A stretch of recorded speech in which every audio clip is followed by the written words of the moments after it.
जौनपुर में मामूली विवाद को लेकर कुछ दबंगों ने एक 24 वर्षीय युवक पर गाड़ी चढ़ाकर मौत के घाट उतार दिया। आरोप यह भी है कि दबंगों द्वारा कार को कई बार आगे पीछे करके युवक के ऊपर चढ़ाई गई। घटना के बाद परिजन घायल युवक को वाराणसी के एक अस्पताल में इलाज के लिए ले गए, जहां पर डॉक्टरों द्वारा युवक को मृत घोषित कर दिया। युवक की मृत्यु के बाद परिजन 100 घर लाकर हंगामा करने लगे। आरोपियों की तत्काल गिरफ्तारी की मांग को लेकर परिजन 100 सड़क पर रखकर चक्का जाम करने की कोशिश कर रहे थे।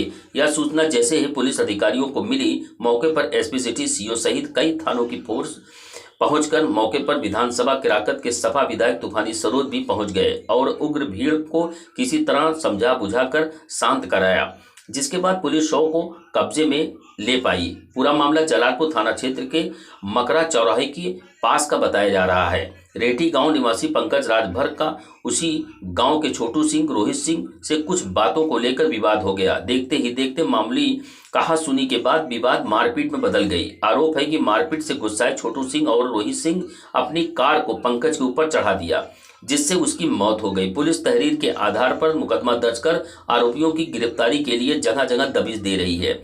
सपा विधायक तूफानी सरोज ने इस घटना को जघन्य अपराध बताया है। सरकार को घेरते हुए उन्होंने बटोगे तो कटोगे के नारे पर तंज कसते हुए कहा कि सरकार सही कहती है कि बटोगे तो कटोगे। यही दलित बैकवर्ड इसी तरह बढ़ता रहा और भ्रमित होकर बीजेपी की सरकार बनाता रहा तो ऐसे ही लोग कुचल कुचल कर मारे जाएंगे।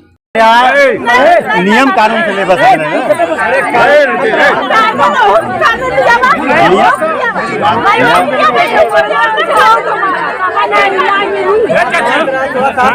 ए चाची शांत रहा, शांत रहा। अरे रुकला रवि भैया कहाँ कानून बनाओ थोड़ा बात करो। जब पुलिस खाली होगी, बोलूं रवि भैया बोला, सारी पुलिस फोर्स यहाँ बैठी हुई है। रवि भैया कानून अपना काम करेगा, न्याय मिलेगा, नहीं मिलेगा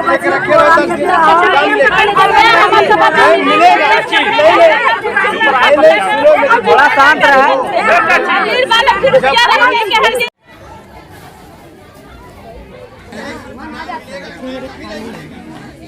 पुलिस यहाँ खड़ी रहेगी, जब ये लोग लेके जाएंगे वहाँ हो जाए, जब खाली हो जाएगी तब आप कर लोगी, आप कर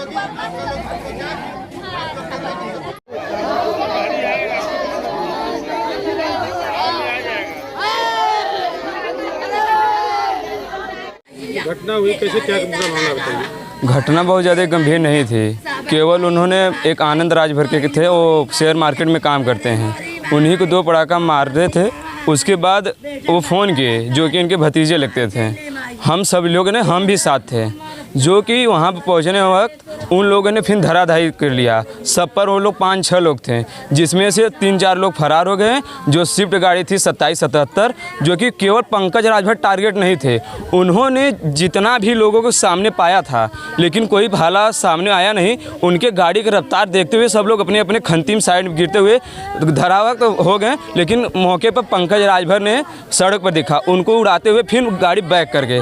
दोबारा उनके पेट पर से, पूरी बॉडी पर से गाड़ी को चढ़ाते हुए फिर गए, वहाँ से फिर रिटर्न किए, लेकिन मामला फिर कोई मिला नहीं। फिर पंकज राजभर खींचने की कोशिश की गई, लेकिन ऐसा मतलब करने पर और व्यक्ति घायल हो जाते, लेकिन पर कोई मतलब बचा नहीं। बस पंकज राजभर ही मतलब टारगेट नहीं थे, उसमें 10-12 लोग भी टारगेट थे। अगर जो भी सामने आता वो भी पंकज राजभर की तरह हाल वो कर देते। पंकज राजभर पैदल थे कि नहीं, पंकज राजभर तो वहाँ बाइक से पहुँचे थे, लेकिन उस समय जो वारदात ये लोग किए हैं, उस समय पंकज राजभर सड़क पर पैदल थे।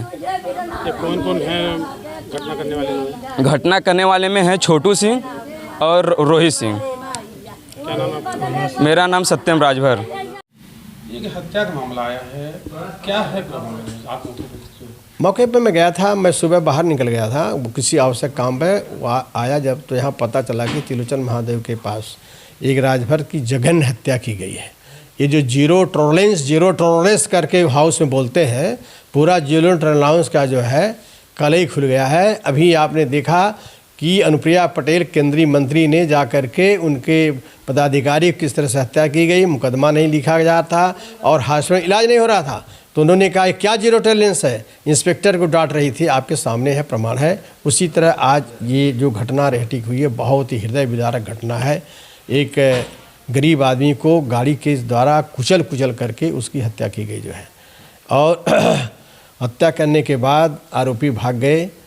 अभी मुझे भी पता चला तो मैं मौके पहुंचा, लोगों को मना करके समझा बुझा करके पोस्टमार्टम के लिए बॉडी दिलाया। हमने कहा कि जब पुलिस खाली होगी तब जो है कि मुजरिम को पकड़ने का प्रयास करेगी जो है। हमें न्याय चाहिए, हम न्याय के लिए संघर्ष करेंगे।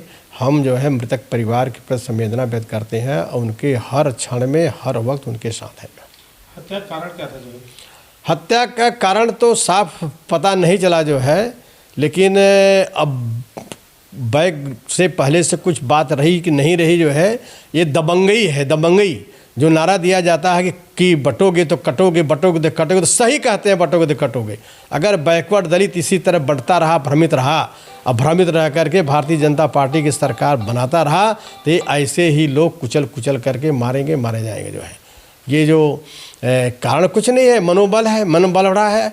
अपराध मुकदमा जो है कि जात विशेष के द्वारा जो है अपराध किया जा रहा है, उनके खिलाफ मुकदमा नहीं लिखा जा रहा है, उनके खिलाफ कार्रवाई नहीं की जा रही है। यह सरकार जो है भेदभाव की सरकार है। यह सरकार जो है मुकदमा देख करके दर्ज करती है किस जात के समुदाय का व्यक्ति दोषी है। अगर जो है उनके हिसाब से, अगर उनके मन मिजाज से अगर ये जो है अपराधी जो है उनसे का तार कहीं से जुड़ा हुआ है तो वो मुकदमे नहीं लिखे जाते हैं, अवॉइड किए जाते हैं। अभी कमरुद्दीनपुर में जघन्य हत्या हुई थी, यहाँ हत्या हुई, ऐसे में प्रशासन का क्या कहना चाहिए? प्रशासन फेल्योर है। आप हमें बताइए, जीरो टॉलरेंस कहा जाता है, कानून व्यवस्था पूरा फेल्योर चरम पर है। कहीं भी कानून व्यवस्था जो है ठीक ठाक नहीं चल रही है। हाँ, में एक गाड़ी चढ़ाकर मारने का मामला आ रहा है, क्या है पूरे मामले से? तो जलालपुर में एक घटना प्रकाश में आई है, जिसमें वादी पक्ष ने बताया है कि उनका लड़का पंकज और उसके साथ एक आनंद नामक व्यक्ति 2 दवा लेने गए थे और उस दौरान उनसे दूसरे पक्ष से विवाद हो गया और इस विवाद में के चलते दूसरे पक्ष ने उनके लड़के पंकज पर गाड़ी चढ़ा दी। इलाज के दौरान जिसकी मृत्यु हो गई है और इस संबंध में तहरीर प्राप्त हुई है। सुसंगत धाराओं में अभियोग पंजीकृत कर नियमानुसार अग्रिम विधिक कार्रवाई जांच के क्रम में की जा रही है।